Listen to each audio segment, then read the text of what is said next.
Welcome to the advanced instruction on how to play R.U.S E. First of all, I would like to get into the details of the differences among the deception skills known as R.U.S E in the game. You can actually break down the R.U.S E into four main categories. Those that allow you to hide information, such as the camouflage nets, which make your buildings invisible in sector on the map. Also R.U.S.Es which allow you to create fake information, like the decoy army, which you're going to create to have your opponents lose time and effort trying to destroy them.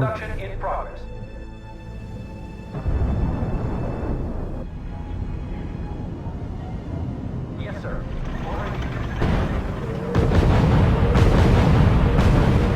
Also R.U.S.Es which steal information from the enemy, such as the decryption plan, which basically visualize the orders given by the enemy to his units. My favorite.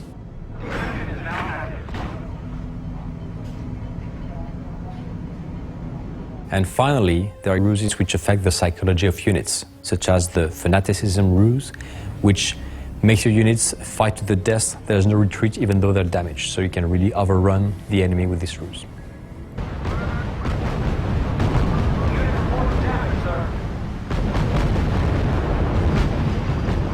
In the game, you can play 6 different factions, each designed with a specific gameplay flavor.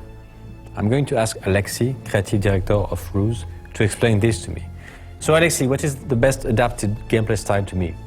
Well, it depends on what you like and what kind of strategist you are. Each faction has been designed in a different way in order to, I would say, cover the spectrum of all the different strategists that exist. For example, the U.S. Army is a very well-balanced army, meaning that you get a lot of very good units and cheap units.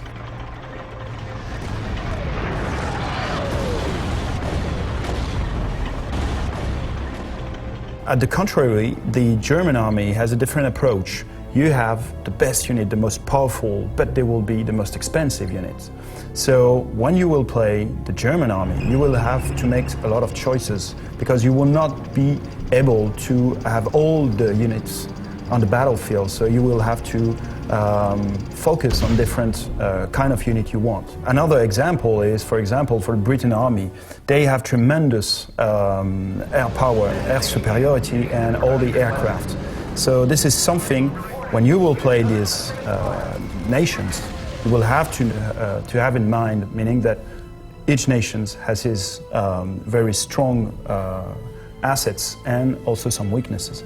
Well, this gives us a better view of what the factions can do, but reconnaissance is very important in the game. So, Alexis, can you explain the importance of reconnaissance and perception in the game?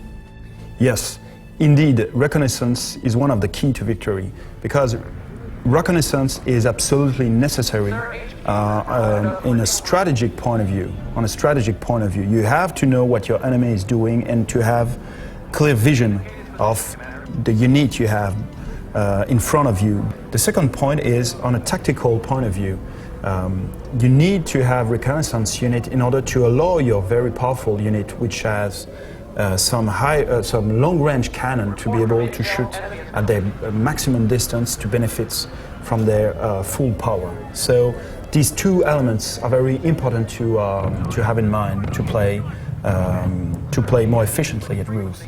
And if you don't have any reconnaissance units? Of course, you will be able to use the R.U.S E spy plan, which will do exactly the same thing for a short amount of time, but of course, as it is a R.U.S E, there is a counter R.U.S E for this. For example, the radio silence will directly prevent the opponent from spying what your units are and where they are precisely. So that explains the importance of reconnaissance in the game. I want to broach also another very important type of unit in the game, the airplanes. So they are handled in a specific way in the game. And Alexis, can you explain the philosophy on how the airplanes were designed and how you use them in the game?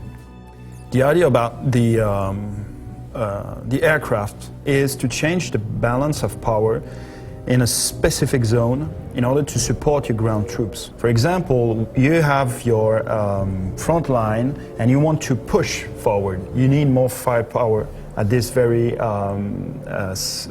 spot. So you will order your air support aircraft directly to help your units on the ground. To be able to do so very quickly, we've created the Fast Strike interface in the game. This is a very simple way to directly order fighter bombers, or fighters to directly intervene on the battlefield. Damage, sir. Unit is breaking up, sir. Sir, 21 of our units is down. Plane is low.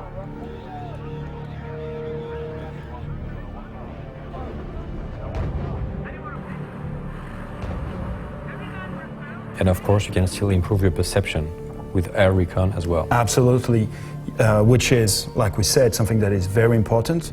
And more of this, you will be able to use airborne troops in order to project your force in a better way. Thank you for these comments. And that's it for today. Thank you for your attention and stay tuned for the veteran instruction coming soon.